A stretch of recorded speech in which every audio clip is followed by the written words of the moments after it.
The order had changed, of course. There were, uh, at, between the time I left, 30 years before, and then there were not many sisters even teaching in schools. The majority of the sisters were doing pastoral work in parishes, which I did a lot in Brazil. That was mainly my job. I did a lot of pastoral work, pastoral ministry.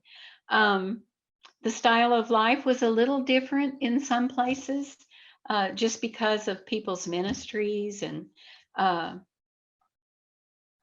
community life existed. It was just different from in Africa and Brazil, just because you were just exposed here to many more possibilities of being out with the people, of jobs outside of our schools and things like that.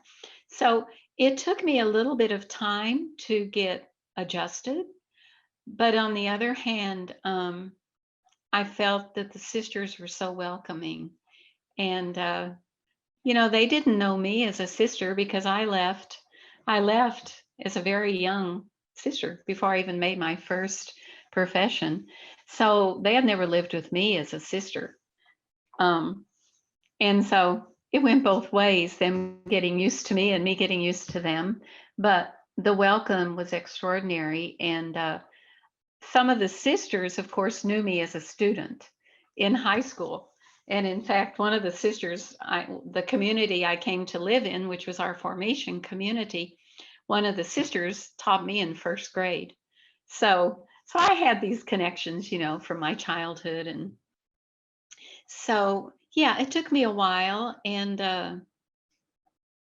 But I always found people were interested in not just my story, but the life that our sisters live outside of Texas.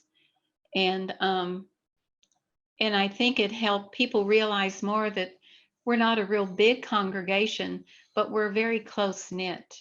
And it's it's an advantage of being small because we do. I mean, I know most of the sisters personally, except now the very young ones whom I haven't met in Africa since I left there quite a while ago.